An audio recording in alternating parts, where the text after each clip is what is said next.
o governo Jair Bolsonaro decidiu interpelar judicialmente o chargista Aroeira. Imagina só, por causa de uma charge que liga Bolsonaro, seu comportamento genocida diante da pandemia do novo coronavírus e as ideias nazistas do governo. É apenas mais um ataque de Bolsonaro à liberdade de expressão. Informa Luta conversa agora com o jornalista Leonel Camazão, diretor licenciado do Sindicato dos Jornalistas de Santa Catarina, que analisa o projeto autoritário que ameaça se impor ao país. Estamos em contato agora com o Leonel Camazão, jornalista, presidente do PSOL em Florianópolis e também pré-candidato a vereador pelo partido em Florianópolis. Leonel, o ministro da Justiça André Mendonça solicitou investigação aí contra uma charge do Aroeira que ligava aí o Bolsonaro ao fascismo. Como que você, como jornalista, viu essa atitude do governo Bolsonaro a partir do ministro da Justiça André Mendonça? Bom dia. Bom dia, Sérgio. Em primeiro lugar, agradecer aí o teu contato para a gente estar conversando hoje. Me parece que a atitude aí do Ministério da Justiça, ela só confirma o teor da charge, né? Então, como o pessoal de hoje em dia sentiu, né? O governo sentiu.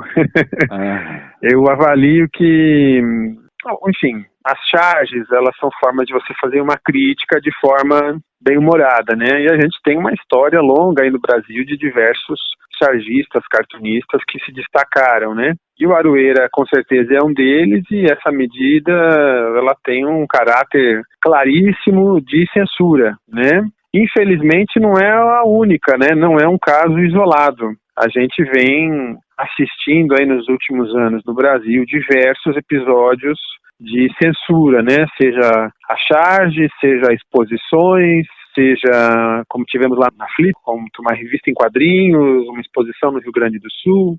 Recentemente tivemos uma decisão judicial também no Rio Grande do Sul de censura prévia, né? Ou seja, um jornal foi proibido de divulgar uma história sobre uma pessoa que conseguiu auxílio emergencial de forma irregular.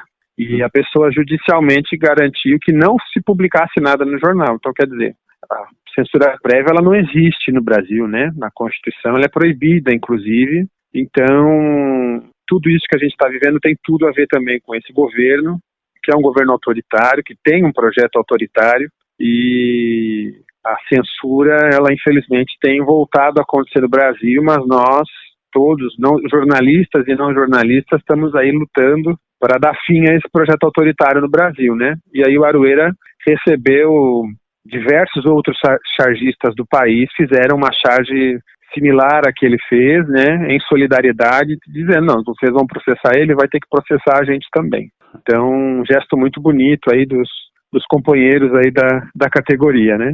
Então, Leonel, como que você vê o comportamento da grande mídia nacional em relação ao governo Bolsonaro, visto que de 2016 para cá o país já é outro, muito em função do trabalho da mídia monopolista, que incitou mesmo a população a desacreditar na própria política. Como que você vê hoje o comportamento da mídia hegemônica criticando o governo Bolsonaro como se fosse um personagem alheio ao processo? Eu acho que essa tua expressão, ela sintetiza bem a natureza do problema, né?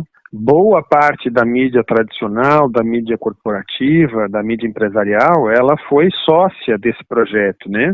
Nós sabemos aqui, né, Sérgio, se a gente for fazer um corte ideológico, o candidato preferido da grande mídia era o Geraldo Alckmin, né? E todo mundo jurava aí de pé junto que, não, ele vai ter 6 minutos de televisão e aí está garantido, né? Mas não foi bem assim que a história se mostrou, né? O Alckmin fez um desempenho horroroso nas eleições presidenciais e no segundo turno a mídia apostou no Bolsonaro pelo seu antipetismo, que é histórico, né? Mas muita gente apoiou com o dedo no nariz, entendeu? Com o nariz tampado. E muita gente hoje aí finge, não só jornalistas, mas também figuras aí da mídia, do entretenimento, o próprio Luciano Huck, né? fingem que eles não têm nada a ver com isso, né? E fizeram declarações abertas, fizeram campanha. O próprio Estadão fez um editorial do qual ele vai ser cobrado por muitos anos, né? Aquele editorial, Uma Escolha Difícil, né? Sobre o Bolsonaro ou o Haddad. A própria Vera Magalhães, que aliás é uma pessoa que é assim, uma profissional pela qual eu não tenho nenhum respeito, assim, acho que é uma péssima profissional e hoje comanda o Roda Viva. Então, a mídia foi sócia disso tudo, né? Foi sócia do golpe, foi sócia do governo Temer e depois foi sócia minoritária do projeto do Bolsonaro. Mas sabe também que, enquanto o Bolsonaro entregava as reformas que a classe dominante deseja, eles estavam numa postura mais contida, né? Talvez a exceção da Folha de São Paulo, mas os outros veículos mais contidos. Então, que é a reforma da Previdência, a reforma trabalhista, enfim, a agenda econômica aí dos liberais. Como o Bolsonaro tem perdido as condições de fazer reformas e de governar, também agora a mídia foi para cima dele, entendeu? Então não é que a mídia não tenha razão, eu acho que tem. Mas o comportamento, se tu olhar pelo retrovisor, é um comportamento errático e sem autocrítica, né? Que muitas vezes muitos cobram dos outros, mas não fazem, né? Mais uma vez a Folha de São Paulo foi uma exceção, né? Ela fez um editorial com autocrítica em relação à Operação Lava Jato e ao Sérgio Moro, por exemplo, né? Mas os outros fingem que não é com eles, entendeu? E isso realmente faz o público perder confiança, né, nessa mídia. Uhum. Em questão até, assim, das frases prontas, né, Camazão, por exemplo, continuar chamando o Maduro, presidente da Venezuela, como um ditador, para tentar justamente confundir mesmo, por outro lado, né, confundir a opinião pública em relação ao governo que já teve mais eleições do que propriamente o governo estabelecido naquele país, né? Não, com certeza. Eu acho que a mídia costuma utilizar uma tática narrativa que a gente chama de falsa simetria. Então, seja com a Venezuela, seja na própria comparação que sempre é feita entre o Bolsonaro e o Lula, por exemplo, sempre se usa uma falsa simetria ou sempre se busca construir um discurso como se os dois fossem dois radicais, né? E assim, vamos combinar, né? Eu sou do PSOL, o meu partido fez oposição ao governo Lula por 8 anos, né? Depois mais os 6 da Dilma. A gente efetivamente foi apoiar a Dilma apenas no momento ali do impeachment, né? E quem conhece o governo Lula sabe que de radical não tinha muita coisa, né?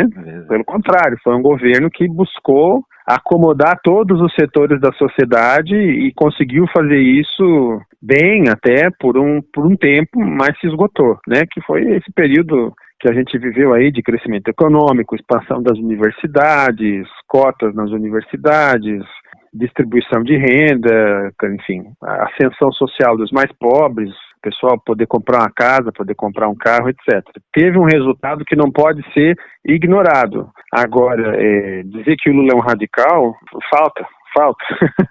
Não é, entendeu? Não é a mesma coisa. Então, ou dizer que quando é que o Lula, em algum momento no seu governo, ameaçou a democracia como o Bolsonaro ameaça agora? Nunca. Pelo contrário, Polícia Federal pintava e bordava, fazia o que queria, né? Investigava o próprio Lula, né? O Sérgio Moro deu esse exemplo, né, Sérgio? Imagina a presidenta Dilma ligando para o superintendente da Polícia Federal em Curitiba querendo intervir na investigação contra o Lula, né?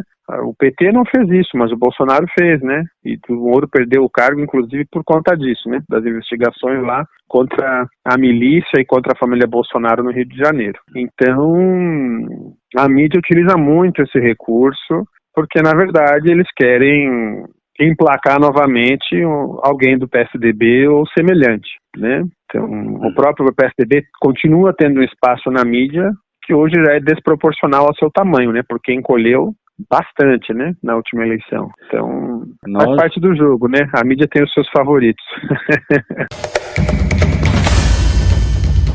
No segundo bloco da entrevista com Leonel Camazão, a recriação do Ministério das Comunicações pelo governo Bolsonaro para buscar apoio do Centrão e se manter no poder sem risco de impeachment. Bom, nós estamos em contato com o companheiro, colega Leonel Camazão, que foi candidato ao governo do Estado nas eleições de 2018 pelo PSOL. Camazão, como que você vê esse casuísmo do governo Bolsonaro em recriar o Ministério das Comunicações para tentar se garantir ainda no poder sem que corra o processo de seu impeachment? Bom, o Bolsonaro está fazendo tudo aquilo que ele disse que não ia fazer, né? Que é o dar cargo para o Centrão e trocar apoio no Congresso por cargo no governo. Então, a recriação do Ministério das Comunicações vem nesse contexto, e não é qualquer um que vai assumir o Ministério das Comunicações, é alguém ligado ao Silvio Santos, ao SBT, que é considerado uma emissora aliada do governo, né, assim como a Record, emissora que inclusive esses tempos foi críticas do governo porque o seu jornal falou mal do governo, aí o Silvio Santos mandou tirar o jornal do ar, né, o jornal acabou. Então é isso que a gente está vivendo, Sérgio.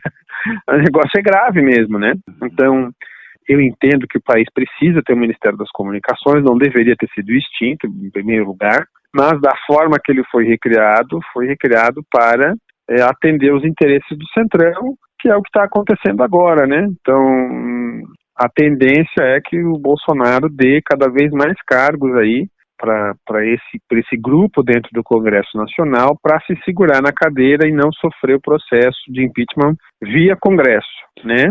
E como é que você está vendo esse inquérito que o STF está levando até o momento, levando à frente em relação às fake news na própria eleição que pode ocasionar aí a cassação da chapa Bolsonaro-Mourão? Tem alguma expectativa em relação a isso, Camazão? A gente tem, né? Acho que a gente, né, enquanto houver esperança, a gente tem que lutar, né, Sérgio? Sim. Agora, claro, temos que ser cuidadosos. Eu acho que o inquérito do STF ele está bastante justificado, bastante fundamentado, né? Esses tempos eu conversava com o Juliano Medeiros, que é presidente nacional do PSOL, que teve acesso aí ao inquérito e disse que está extremamente documentado, tanto é que agora, né, essa semana, o STF quebrou o sigilo bancário de 10 deputados ligados ao Bolsonaro e de um senador, e também demandou as principais redes sociais aí, Facebook, Instagram, a quebra do sigilo também, né, para ver quais publicações foram patrocinadas e por quanto, né, que aí na verdade já é um inquérito que não é o das fake news, é o inquérito sobre o rastro do dinheiro que financiou os atos pedindo intervenção militar, pedindo fechamento do STF. Sim. E pedindo um golpe no Brasil, né? Um golpe militar. Então, felizmente o STF está tomando as providências. Acho que demorou um pouco, podia ter começado mais cedo, mas felizmente tem demonstrado que não está para brincadeira também, né? A prisão daquela moça que estava acampada lá na frente do Congresso, a Sara, também é importante. Ela que usa aí um codinome de uma espiã nazista, né? Não sei se as pessoas sabem disso, mas Sarah Winter foi uma espiã inglesa que trabalhava para uma associação nazista e ela usa o mesmo nome e até pouco tempo atrás tinha cargo no Ministério dos Direitos Humanos ali com a Damares, né? Quem diria, exatamente. Então para tu ver a que ponto chegamos no Brasil, né? Então, acho que tem mais que aprofundar as investigações, o público tem direito de saber, tem direito a ter acesso a esses documentos e acho que os responsáveis precisam ser punidos. Inclusive, uma deputada aqui de Santa Catarina teve o sigilo quebrado, foi a Carolina Detone, que é lá de Chapecó, do PSL. Então, isso é muito sério, é muito grave, né? A Folha de São Paulo já tinha revelado, lá nas eleições ainda, com a reportagem da Patrícia Campos Melo, um esquema industrial de distribuição de fake news por WhatsApp, que contou com dinheiro aqui de Santa Catarina, né? Do Luciano Hang das lojas Avan. Então isso tudo precisa ser investigado, já teve batida da Polícia Federal lá na casa do Luciano Hang, e nós precisamos saber o que está acontecendo e cassação da chapa, Sérgio, é a melhor solução. Quanto antes acontecer, melhor. Inclusive, se as nossas eleições municipais forem adiadas, nós poderíamos aí estar fazendo a nova eleição para presidente da República ainda esse ano, junto com a eleição para prefeito, e isso com certeza iria tirar o Brasil desse buraco que nós nos enfiamos, né? Que além do Bolsonaro, temos que lidar com essa pandemia que dentro em breve vamos ser o país com mais casos e mais mortes registradas no mundo. Pode escrever isso aí que eu estou dizendo. Lamentavelmente. Bom, esse foi o companheiro Leonel Camazão, a quem a gente agradece muito por ter atendido em Informa Luta, diretor licenciado do Sindicato de Jornalistas de Santa Catarina. Camazão, muito obrigado, um abraço. Um abraço, Sérgio, obrigado, até mais.